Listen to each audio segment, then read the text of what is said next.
Okay, so I actually think this book is I never say this, but I mean it. I think this book is going to have a big effect on the course of the country. And the reason I think that is because you two are the perfect people to write it. And so I never do this, but I just want to start with your bios. So your siblings, Casey and Calley, you happen to have grown up in the same neighborhood as me in Washington, like blocks from me. So I know the world that you're from. You're writing about food, nutrition, the regulatory bodies that are poisoning the country. You are a lobbyist and you are a Stanford educated physician. I just want to go through quickly each one and starting with you. You're a doctor. Yes. Tell us the progression of your thinking on this and what it did to your life. Yeah, absolutely. So trained at Stanford Medical School, then became trained as a head and neck surgeon. Undergrad Stanford. Undergrad Stanford, medical school at Stanford, then went on to train in head and neck surgery. Yes. 9 years into my postgraduate training. How did you do in medical school and college? Did well, was president of my Stanford class, graduating top of my class with honors in medical school, and went on to a very competitive surgical subspecialty, head and neck. So I'm just saying that because normally I dismiss credentials out of hand, but these are real credentials and they matter, I think, to your credibility. Okay. And I did what every good little medical student, wants to do, which is climb the ranks of that academic ladder. But, you killed it. Did well, yeah. and I got to the top of that mountain, right? 9 years into my postgraduate training. And I looked around me and I realized that, patients in America are getting destroyed. Children, adults, the elderly. You're so distracted in your little surgical subspecialty, focusing on the ear, nose, and throat where I was, and you get distracted. You look around at what's happening to Americans, and our health is getting worse every single year. Patients in America are getting much sicker every year, more depressed. We're getting infertile, and life expectancy is going down in a country that's spending almost 2x more than any other country in the world. So before we get into the details of what you did, tell us, of why you did what you did. Yeah. Tell us what you did. So you spent your whole life working toward this goal. You reach the top, and then you decide not to do it? Yeah. I'm in the operating room in my 5th year of my surgical residency, and I'm looking down at a patient in front of me who's on our 3rd revision sinus surgery. And, I know how to diagnose her. I know how to write the prescriptions. I know how to do the surgery. But what I kind of realized in that moment was like, I have no idea why this patient's actually sick. She has so many other health issues, prediabetes, arthritis. She's got some brain fog. She's got obesity, and she's got this sinus issue. And in my training, I was never, ever, ever taught to look at the whole patient, to look at how all these things are connected. And I was only taught how to, do the surgery and then bill for it. And I realized that there's a huge problem in how we're practicing medicine right now, which is we're ignoring the root causes of why Americans are sick. And we're profiting off of patients getting sick and then doing things to them. That's the way the business model of healthcare works. The way that healthcare, which is the largest and fastest growing industry in the United States, makes money is you have more patients in the system having more things done to them for longer periods of time. And when I kind of put some of these pieces together and realized that my training had totally essentially incapacitated me from really understanding why patients are sick and how to actually help them thrive, I actually had to walk away from the surgical world because I realized that I was going to be making money off of essentially not spending time helping patients understand their health and actually just profiting off their illness. So 9 years into medical training at Stanford, you gave it up voluntarily. On my birthday, 30th birthday, I walked into the office of the chair of the department, and I put down the scalpel and I walked away, and I devoted my life to why are Americans getting sicker every year? Why are 50% of American children dealing with a chronic health issue? This was less than 1% 50 years ago. Why is our health getting destroyed the more that we spend? And so what did they say when you walk into your colleagues at Stanford and say, I'm giving it up at 30? It wasn't really a conversation. I knew that I couldn't cut into one more person until I understood why Americans are getting sicker every single year. I think that the unfortunate thing is that doctors don't really understand because every level of our education is systematically focused on blinding us from thinking about root causes. We have over 100 medical and surgical subspecialties right now. And, how you make money in the American healthcare system is you take a patient with 10 different issues and you send them to 10 different specialists, put them on 10 different meds. Maybe they eventually have 10 different surgeries. You never actually are taught how to put the pieces together, look at the whole body as a system, which of course it is. And part of this is because, who are the people underwriting our medical education? It's the pharmaceutical companies. We are taught how to be very algorithmic and robotic in how we look at patients. And so ultimately I left the surgical world and I went down the rabbit hole of asking why. Why are we getting sicker every year? It's just such a radical move to do something like that. Yeah. I mean, your whole life you're working toward a goal and then you give it up? Yeah. After 9 years? Yeah.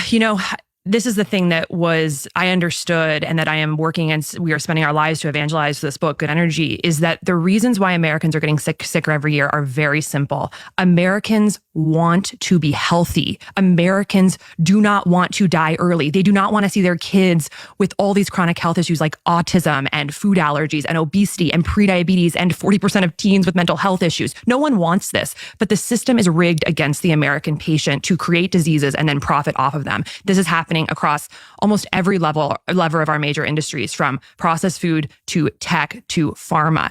And so really what Americans need to understand is that these trends can stop immediately. We need to understand why we're sick, which is our primarily our toxic food system and the ways that systematically several industries are profiting off of our addiction and illness. And if we can understand that and create very simple top-down and bottom-up strategies to address it, Americans will become rapidly healthier. And so as a physician, I took an oath to do no harm, and I took an oath to help patients thrive. And so the way that we can do that is by helping people understand the levers of corruption that are essentially keeping us sick. I guess the reason I'm pressing you, and you're the sort of person, this is a compliment clear, doesn't want to talk about herself, which is great.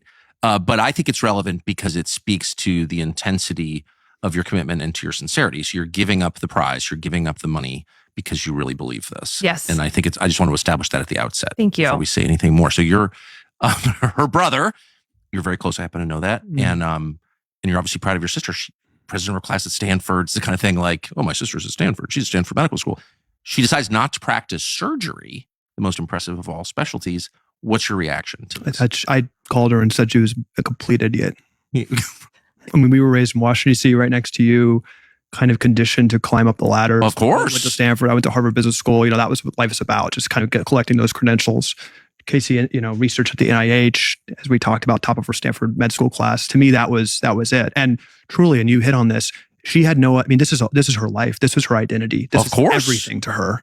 And she bravely stepped away with no plan, just from a moral obligation. And I thought she was a complete idiot. And what I know now, and what I've been radicalized on, is she has convinced me that this is the most important issue in the country. It's an issue of corruption that starts at Stanford Med School being 50% funded by Pharma and not training doctors on one nutrition class. Stanford Med School, Harvard Med School, 90% of med schools don't offer or require one nutrition class. Doctors simply aren't learning why people are getting sick, which we'd all assume they do. 80% of the course load's in pharmacology. It's on how to take people that are getting sicker and sicker and manage those conditions, not to cure them. And that's a huge problem because that dynamic of the largest industry in the country is destroying human capital. So as your sister is on one end of the equation, you're on the other. So you both have, you're from a community of strivers. That's what DC is. Exactly. And merit badge gatherers. And you've gotten two of the greatest merit badges ever. Right. HBS, Stanford Medical School. But you're all of a sudden finding yourself in Washington. Can you just explain your background a little bit? Yeah. So I just, Casey was a bit smarter than me on the biology route. I wanted to be contributing to politics from an early age, and went to Stanford to go back into politics, studied economics, political science, went straight back to campaigns after school. What I learned quickly is that then campaigns over, you work for the biggest spenders in DC, and I found myself across the desks from food industry and the pharma industry. The pharma industry spends 5 times more in DC than the oil industry. By far the biggest spender, bipartisan, you're working for pharma. But starting with food, I learned early on that the food industry, and this is my construct, the food industry and the processed food industry was created by the cigarette industry. And I think this is very telling. It's something I learned. So in the 1990s, the 2 largest food companies in the world were R.J. Reynolds and Philip Morris. What happened is when the Surgeon General way too late in the 1980s said cigarettes were maybe problematic, these were some of the largest companies in the world with the largest cash piles of any company in the world. So what they did is they used their cash piles to buy food companies. We think about the 80s as the Wall Street era M&A, a lot of deals. The 2 biggest M&A deals up until 1990 in world history were cigarette companies buying food companies. So you had in the 90s, these 2 cigarette companies very strategically do 2 things. They shifted their thousands of scientists who were experts at making cigarettes addictive to the food department.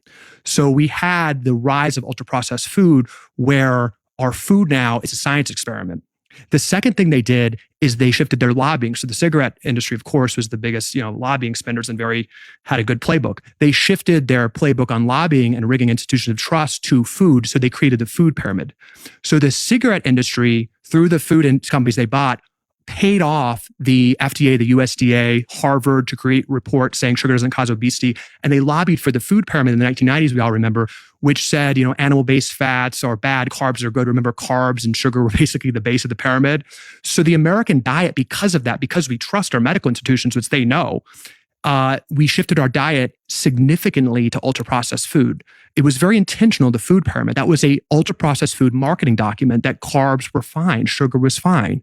And that shifted. And you look at dietary patterns. Today, a child diet is 70% ultra-processed food. Now, what does that mean, right? Those are literally foods invented by the cigarette industry to addict kids.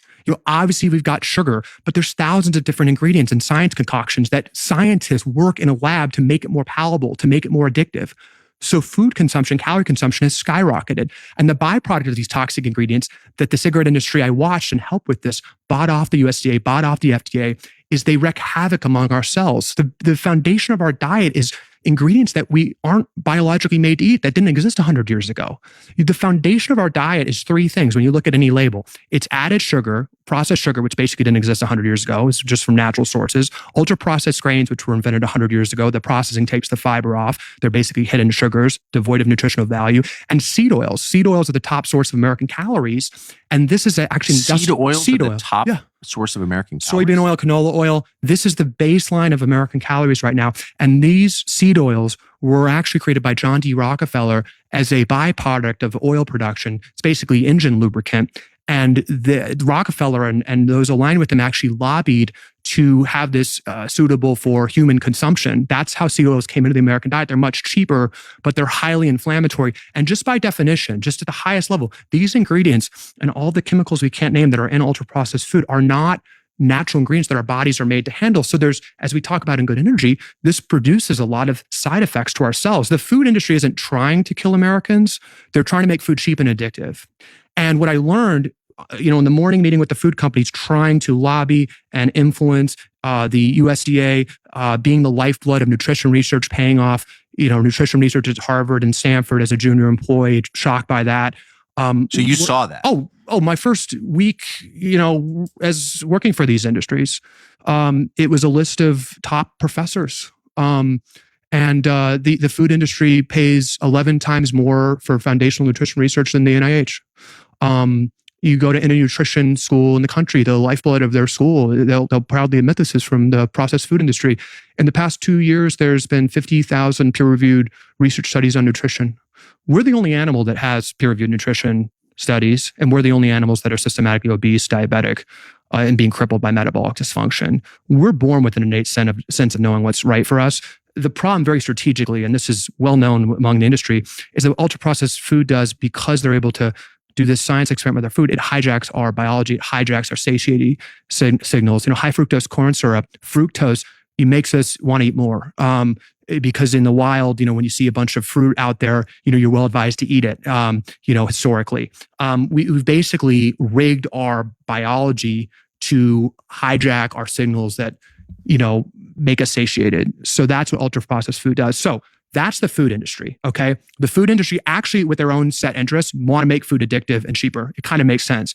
The criminal devil's bargain is that it's highly tied to the healthcare industry. And as Casey said, the fastest growing industry in America right now isn't AI. It's not tech, it's healthcare. It's the largest and fastest growing industry. And just as a statement of economic fact, the best thing for that industry is a child getting sick.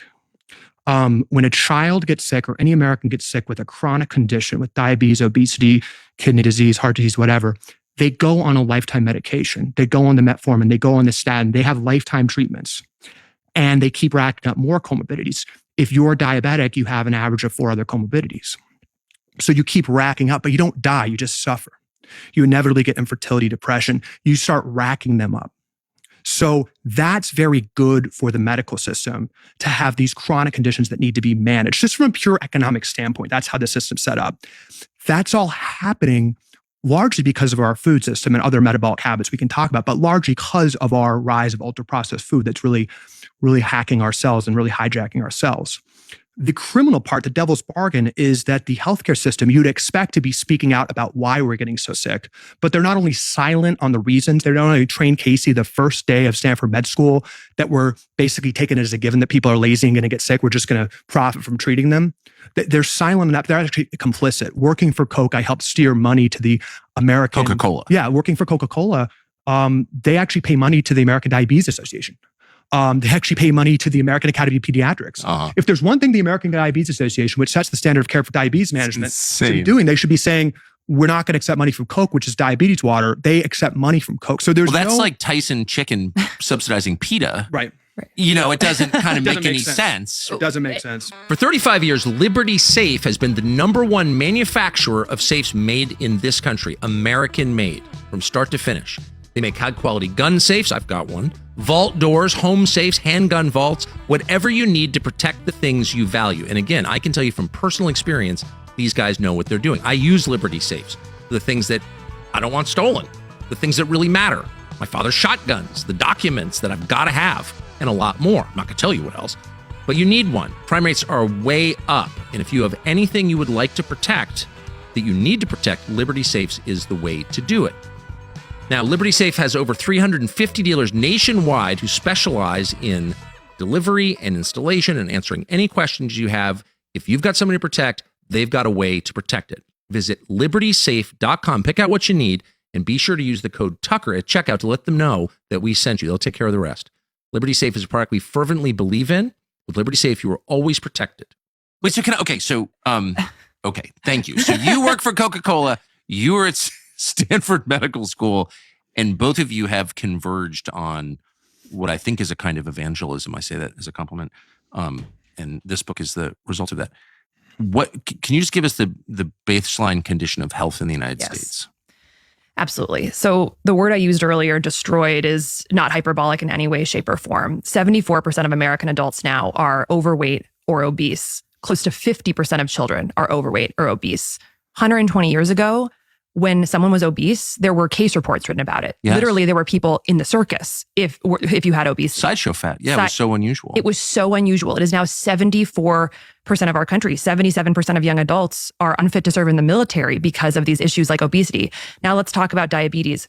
50%, a full 50% of American adults have prediabetes or type 2 diabetes, which is a fundamental issue in how half the country, Tucker, have prediabetes or type 2 diabetes, and 30% of teens now have prediabetes. This was a condition that no pediatrician would have seen in their lifetime 50 years ago. 1% of Americans in 1950 had type 2 diabetes. We have 18% of teens with fatty liver disease, a disease that used to be in late-stage alcoholics. Cancer rates are skyrocketing in the young and the elderly. Young adult cancers are up 79%. And this is the first year in American history we're estimated to have over 2 million cases of cancer. 25% of American women are on an antidepressant medication. 40% of 18-year-olds have a mental health diagnosis. We have the highest infant and maternal mortality rate in the entire developed world, despite spending 2x on infant and maternal care than any other country. So you have a higher risk of dying as a woman giving birth in America than any other developed country in the world. Autism rates in kids are 1 in 36 nationally. This was 1 in 1,500 in the year 2000, and the screening has not changed in California, where I live. I just want to linger on that. And the screening has not changed. So in 20 years, the definition hasn't changed. No, 1 in 32 from 1 in 1,500. In California, 1 in 36 right now. It was 1 in 1,500. In California, it's 1 in 22. One of the worst states in the country for autism. So this is just a smattering. What the hell is that? And all of these conditions. I mean, and I could go on and on. Autoimmune diseases, infertility is at peak rates. I mean, I don't know how this is not front page news. Infertility is going up 1% per year. Sperm counts are going down 1% per year since the 1970s. Sperm counts are down continuing 50%, to drop? Continuing to drop. At an increasing rate. Our bodies are crying out for help. 26% of women have polycystic ovarian syndrome. Now, the thing that people need to understand is that all of these conditions are caused or driven by the exact same thing, which is metabolic dysfunction, this core foundational issue of how our bodies on the cellular level function, which is driven by our toxic food system and our toxic environment.